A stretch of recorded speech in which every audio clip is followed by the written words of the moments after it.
Scott Pearce, you are a law professor. As you see those two cases from Inglewood and Oklahoma, is it violence or is it police work? There's no question that there is a measure of violence inherent in police work. But when you have a subject subdued, the kind of violence that we've seen in these recordings is uncalled for. You have defended several people that have claimed to be subjected to police violence.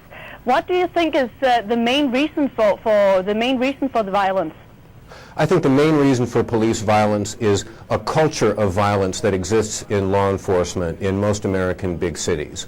Many law enforcement officers are members of right-wing political organizations, and they see themselves as doing an important race and class function in suppressing minorities in the inner cities in the United States.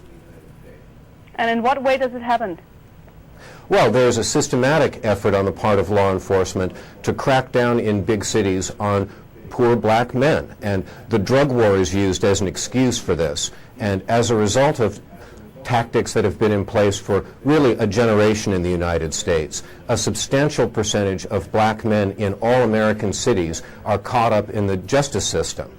And about 95% of the arrests of juveniles in the United States are for nonviolent crimes. Probably the vast majority of these are arrests for simple possession of cannabis. So does it have something to do with racism, this? Yes, of course. There's been a political effort in the United States, at least since the first Nixon administration, which started in 1969, to use race warfare as a means of dividing the American electorate, trying to get a majority of white Americans to support conservative candidates. But does the police force in the United States, does it have a special problem with racism as you see it? Yes, of course. Certainly in American big cities, there's a disproportionate amount of law enforcement attention and law enforcement violence directed at the poor and the underrepresented. And this is not an accident. Is it a special sort of low-class police force that cause these troubles, or is it a general problem? I think it's an element within law enforcement. I think it's important to have a balanced and a compassionate view towards law enforcement in the United States. The LAPD has lost 14 members in the last 20 years to violence on the job. But it's also important to remember that the LAPD has lost 21 members during the same period of time to suicide. And what do you think is the reason for that?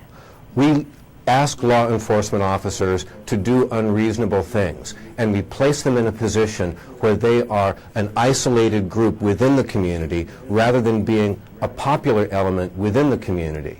Most of the police on the LAPD force don't live in Los Angeles. They come to work, do their work in the communities they work in, and then go home outside of Los Angeles. So they live in enclaves of white folks, totally divorced from the inner city people that they police. So that's the reason for the violence, you think? It's one reason for the violence. I think it's also very reasonable to say that across the country there is a heightened awareness of the problem of police violence, and there are increasing efforts to organize politically in order to heal the problem rather than fight it. But in this week we have seen 2 video recordings of possible police violence. Is it a growing problem?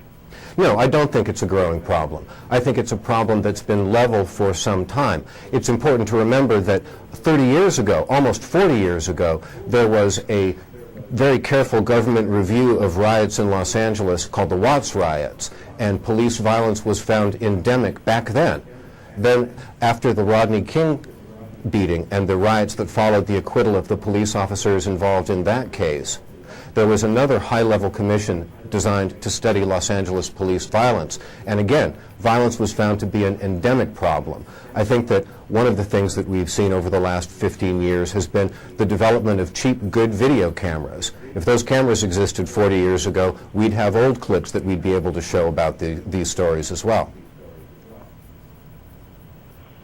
Thank you so much. I think we're just checking the tapes, but this was very good. Thank you so much. You're very welcome. Thanks for asking. Just stay with us for 1 minute, and we'll see if everything is okay. Very good.